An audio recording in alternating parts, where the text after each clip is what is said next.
Kann man mit einem Elektroauto eine lange Reise unternehmen? Nun, ich bin wieder zurück nach 4600 Kilometern. Mit diesem Auto hier, ein inzwischen schon nicht mehr ganz neuer Tesla 75, bin ich von Basel bis nach Malaga gefahren und wieder zurück. Hat also gut geklappt. In diesem Clip hier zeige ich die Fahrstationen. Das wird kein Tourismusclip, ich zeige also nur sehr wenig Sehenswürdigkeiten, die ich zwischendurch gesehen habe. Vielleicht zwei Sachen, zwei Punkte, die ich irgendwie besonders beeindruckend fand. Aber im Wesentlichen geht es in diesem Clip um einfach, wie ich geladen habe, warum ich geladen habe, meine Sorgen, meine Ladesorgen, wenn ich welche hatte, unterwegs, die Strecke, die ich ungefähr gefahren bin. Das ist also kein Tourismus-Clip. Aber wenn euch dieser Clip oder andere Clips in diesem Kanal gefallen, dann würde mich natürlich freuen, wenn ihr euch abonnieren könntet. Das ist unten auf Subscribe drücken.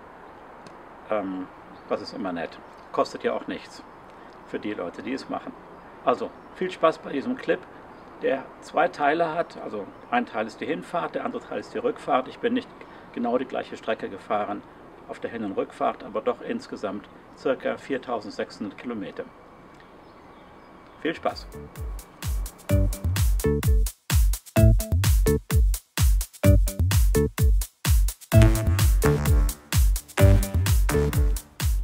Hallo, gleich werde ich meine längste Fahrt hier antreten. Wir haben Ende Januar 2020 und ich habe vor, hier von Basel aus bis nach Spanien zu fahren, bis nach Südspanien sogar, so um die Gegend von Malaga, und zwischendurch anzuhalten, wo ich Lust habe. Ich habe keinen genauen Plan, außer dass ich in Malaga einen Freund besuchen werde, wenn ich bis dorthin komme. Und darüber werde ich ein wenig berichten und auch schauen, wie viel ich verbrauche auf der Strecke und wie es mir sonst so ergeht. Und wenn ich Glück habe, werde ich vielleicht auch ein bisschen Golf spielen können oder ein paar Golfplätze zumindest anschauen können, damit dieser Kanal Golf und Tesla seinen Namen verdient. Und so, jetzt werde ich auch mal den Kilometerzähler auf 0 stellen.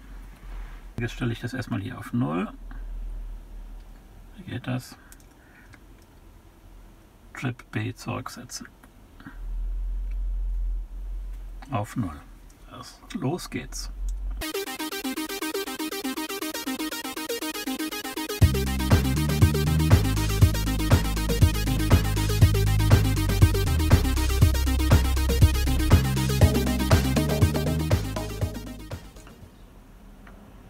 Kilometer, 10 Stunden einschließlich der Ladepausen. Gut, zwischendurch muss ich auch mal was essen, aber ich bin mal gespannt, ob das einigermaßen so dauern wird. Also, noch während ich gesprochen habe, ist hier die geschätzte Fahrzeit revidiert worden und 2 Stunden sind angehängt worden, über 2 Stunden, so dass es fast 13 Stunden wird. Dann käme ich so gegen 11 Uhr abends dort an, wenn ich keine größere Pause unterwegs mache. Aber auch das ist machbar. Vielleicht ist zwischendurch irgendwas passiert, eine Straße gesperrt oder sonst irgendetwas, denn sonst wäre die Fahrzeit ja nicht geändert worden. Ja, ich sehe hinter Nîmes und vor Montpellier ist die Straße rot, also da muss irgendetwas passiert sein.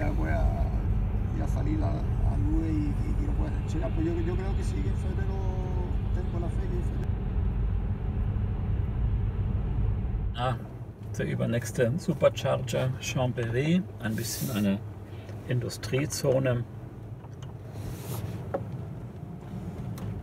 Aber wir sind hier gut im Zeitplan. Also hier in Chambéry nochmal Glück gehabt, es gibt hier nur 4 Ladestationen.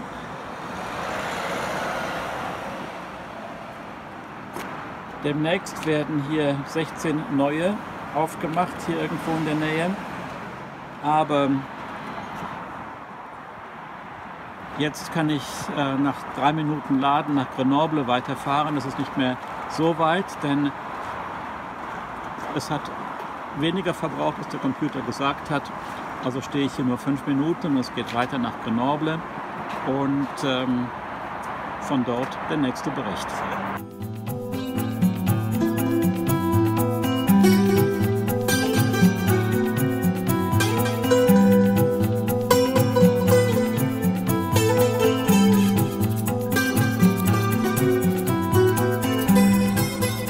Besonders schön ist es hier nicht, aber natürlich die Alpen im Hintergrund. Und ein Mitfahrer, den ich habe hier, ein Chilene und Bolivianer. ¿Cómo te llamas? Luis Daniel, para servirle a usted y a Dios. Luis Daniel. A ver si, Con el youtuber si número vas a uno. aparecer en el video. Qué Hier am lindo de- Supercharger in der Nähe von Grenoble. Eben den Halt in Chambéry. 3 Minuten, 5 Minuten hätte ich mir sparen können. Denn hier bin ich mit 20% Ladung angekommen in Grenoble. Interessanterweise, nach dieser Ladung in Chambéry hat es meine Ladepausen völlig neu kalkuliert. Und anstatt jetzt bei der nächsten 1 Stunde zu laden, soll ich dann nur noch 45 Minuten laden. Hier soll ich auch 45 Minuten laden. Aber ich werde mal schauen, ob nach einer halben Stunde ich vielleicht schon doch genug Ladung habe. Denn der rechnet so konservativ und habe ich das Gefühl, der Computer im Moment ist so eingestellt, dass man mit ungefähr 20% Ladung am nächsten Supercharger ankommt. Und das ist ja nicht unbedingt nötig bei sehr langen Strecken.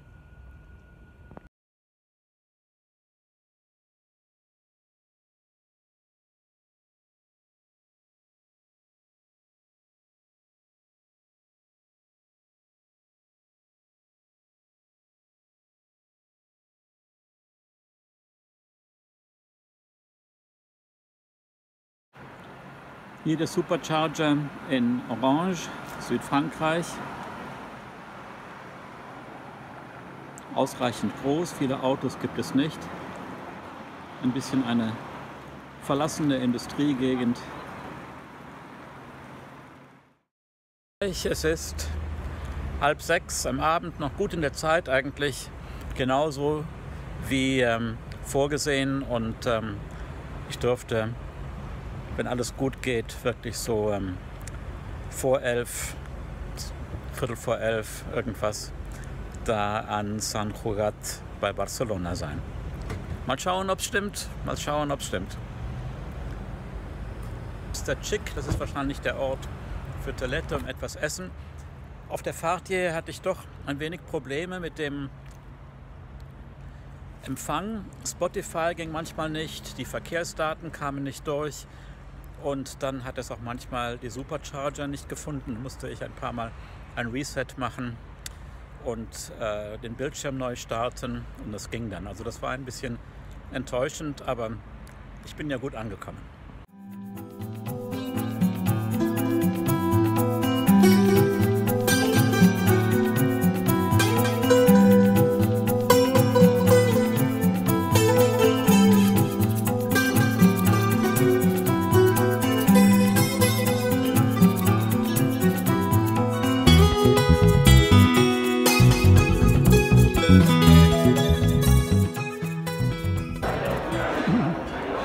Ganz neue Superchargerstation, Hotel Camiral bei Girona. Sehr schick.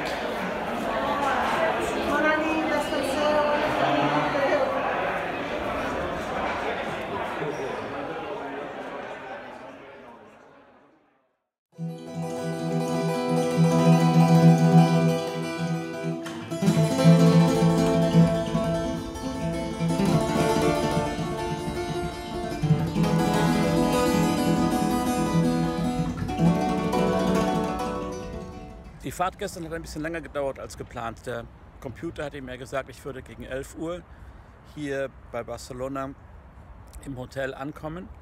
Es war dann aber nach Mitternacht, und zwar, weil ich ein paar Mal länger Pause gemacht habe. Vor allem war der Supercharger in Girona war kaputt. Und um zum nächsten zu kommen, hat der Navigator mich kreuz und quer über einen Feldweg geführt, weil es eine neue Anlage war, ein relativ neues Hotel, einen riesengroßen Golfplatz. Und das war irgendwie noch gar nicht in der Karte drin. Also das war eine abenteuerliche Fahrt, um dorthin zu kommen. Und dann habe ich mir dieses Hotel ein bisschen angeschaut und deswegen hat alles ein bisschen länger gedauert. Aber dann bin ich hier gut angekommen. Bin ich hier mitten in der Landschaft drin. Barcelona ist ein bisschen, vielleicht 20 Kilometer, 15 Kilometer weg von hier. Hier ist ein reines Geschäfts- und Industriegebiet mit diesem heute sehr leeren Supercharger und einem Business Hotel, in dem ich übernachte.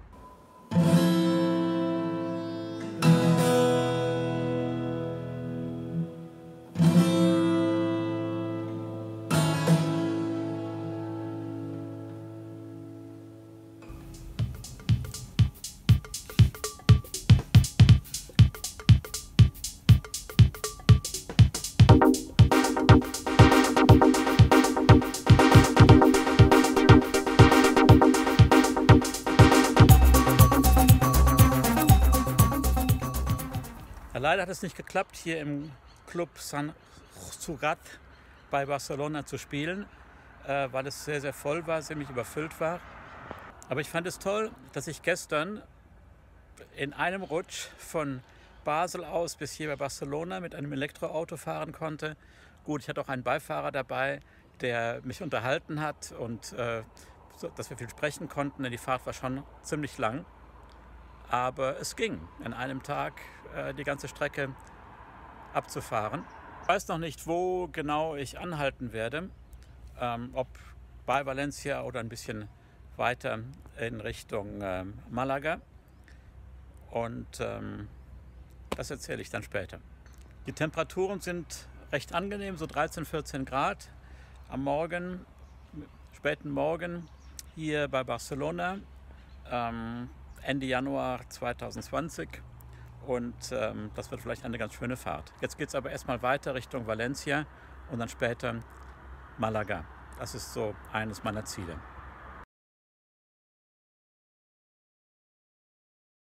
Ja, hier bei Tortosa zwischen Barcelona und Valencia angenehme 20 Grad, kann nicht klagen.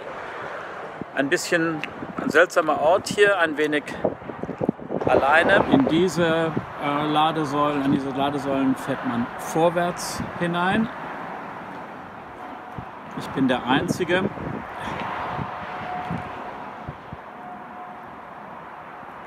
Und hier werde ich so eine halbe Stunde, 20 Minuten, eine halbe Stunde laden. Hier ist offenbar ein Halt für Reisebusse, so sieht es jedenfalls aus.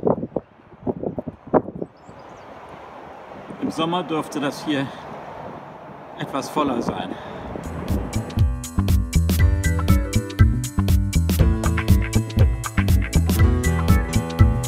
So, auf dem Weg nach Malaga möchte ich eigentlich an diesem Ort hier Halt machen und da etwas spielen. Das geht dann hier runter nach Malaga, nach Granada und Malaga. Bin mal gespannt, wie das aussieht. Wie lange brauche ich? Etwa 5 Stunden bis dorthin. Ein Hotel habe ich schon reserviert. Das wird also eine interessante Reise. Ja, so 100 Kilometer vor Valencia. Je weiter man nach Süden kommt, umso leerer wird die Autobahn.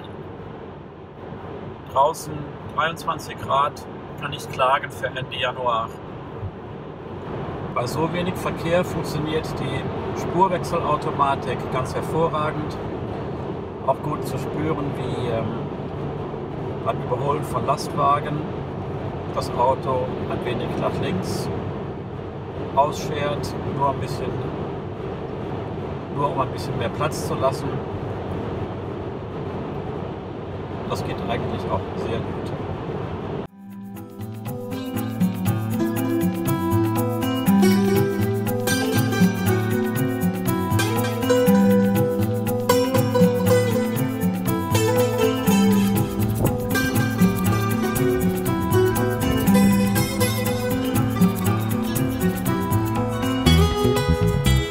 Bei Valencia, Spanien, mit sehr viel mehr Saft, als der Computer vorher gesagt hatte.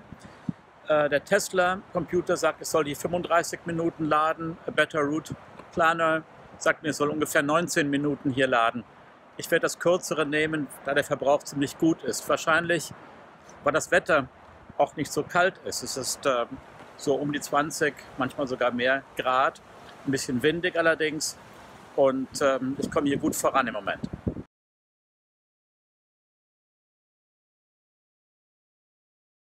Um von hier aus, von Sevilla aus nach Malaga zu kommen, kann man natürlich entweder die Küste entlang fahren über Alicante oder übers Inland. Ein Freund von mir hat mir empfohlen, Richtung Madrid zu fahren und dann eine Kurve zu machen und via Granada nach Malaga. Schönere Strecke sein, übers Inland herum und dort in einem Ort auf halber Strecke, etwa zwischen hier und Malaga. Da habe ich ein nettes Hotel ausgesucht. Da bin ich auch mal gespannt, wie das sein wird und vor allen Dingen, wie das Wetter sein wird. Es ist im Moment hier sehr bewölkt, es wird kühler, es ist ziemlich windig, aber ich komme gut voran.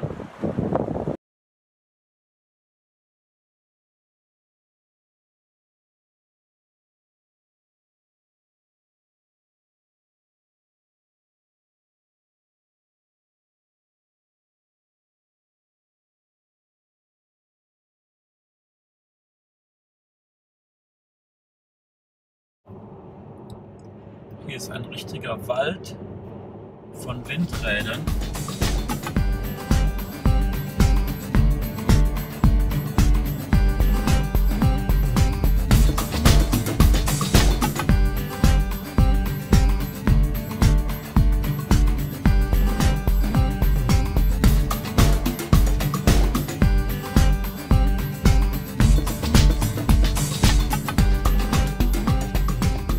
Atalaya de Cañabate, ungefähr 170, 180 Kilometer vor Madrid, zwischen Valencia und Madrid gelegen.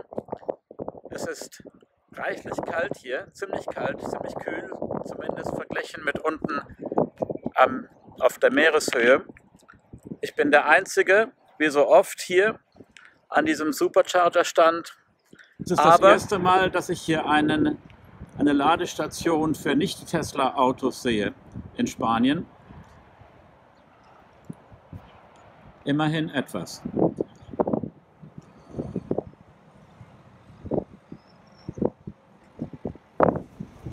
Wieder auch eine Bushaltestelle hier.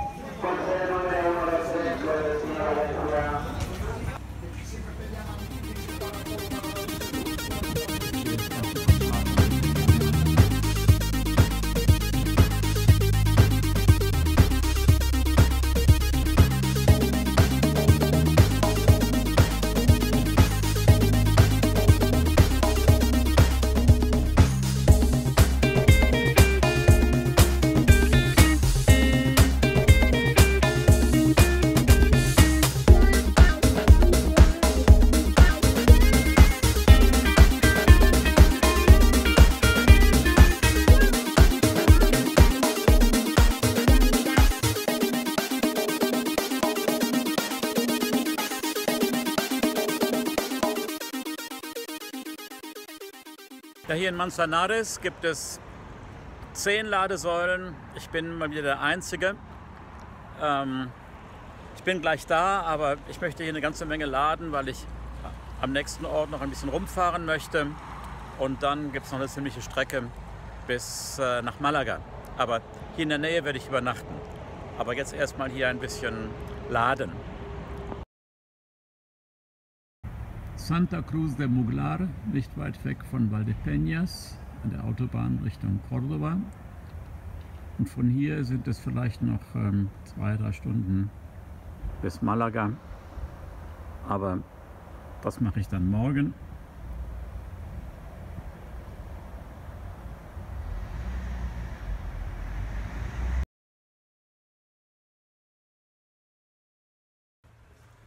Ja, hier bin ich also in Santa Cruz de Mudela auf der Strecke zwischen Madrid und Córdoba oder Madrid und Granada, Malaga.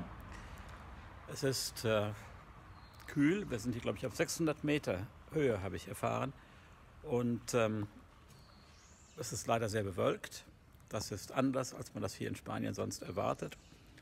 Ein kleines, nettes Städtchen. Ich habe in einem sehr, sehr schönen Hotel übernachtet. Bei einem guten Frühstück und ein paar anderen netten Gästen.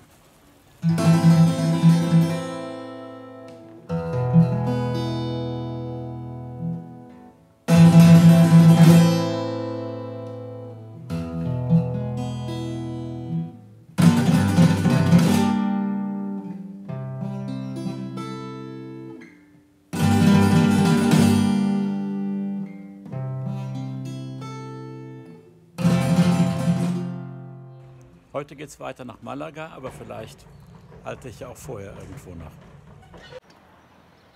Das Auto hat bisher gut mitgemacht. Supercharger-Stationen gibt es genug und eine lange Strecke von der Schweiz bis nach Spanien, Südspanien, ist überhaupt kein Problem.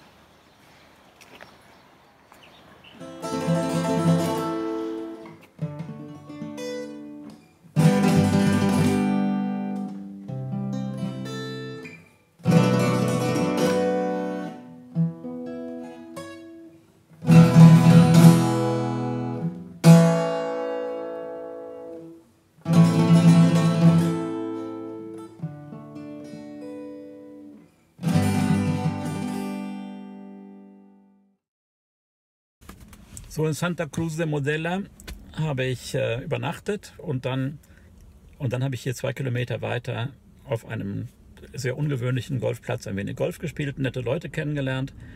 Und jetzt geht es weiter nach Malaga. Ich habe jetzt hier 37% Ladung in der Batterie und muss dann einmal zwischenladen, um bis Malaga zu kommen. Das sind insgesamt so 3 bis 4 Stunden, schätze ich, bis ich dann in Malaga bin.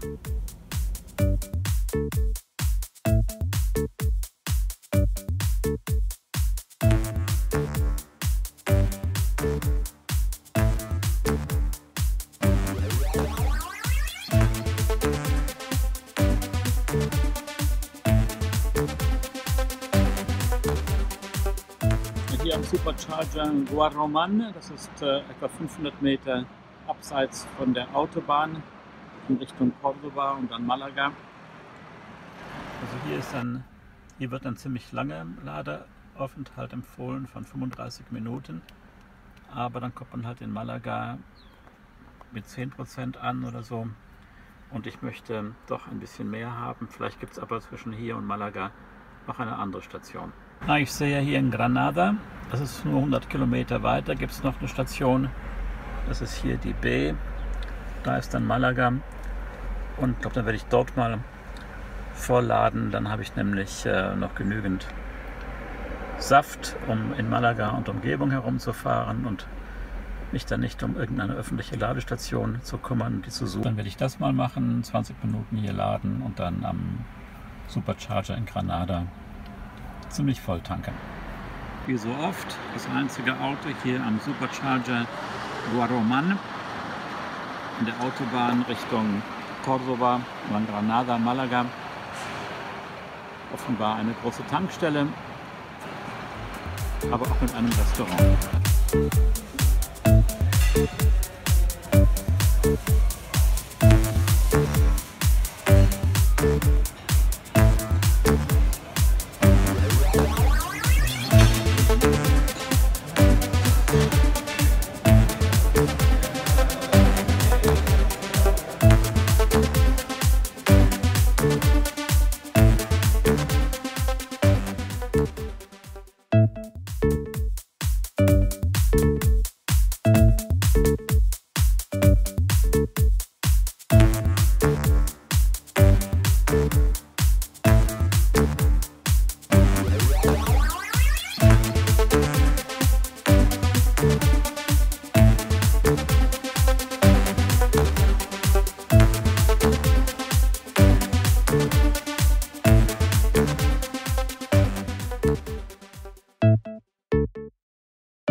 Von hier wird man die schneebedeckten Berge hinten wohl nicht sehen, aber das ist ein netter Ort hier bei Granada, der Supercharger,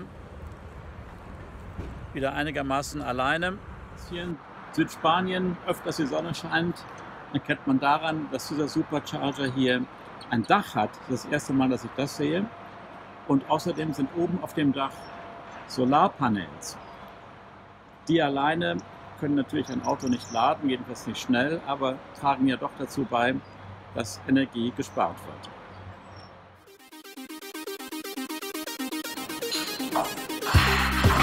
Lebensweisen, das ist Städte.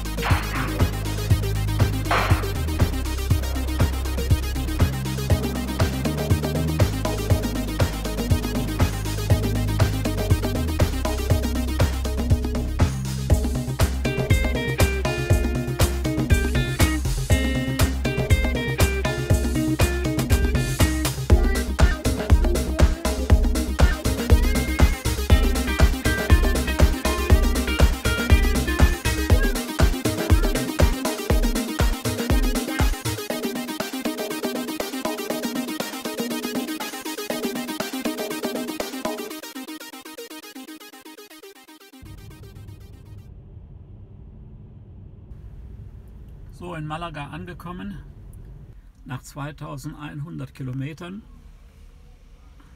mit Umwegen und einem Durchschnittsverbrauch von 203 Wattstunden pro Kilometer. Das ist eigentlich ganz gut, wenn wir denken, wie viel Autobahn dabei war. Also, jetzt in Malaga.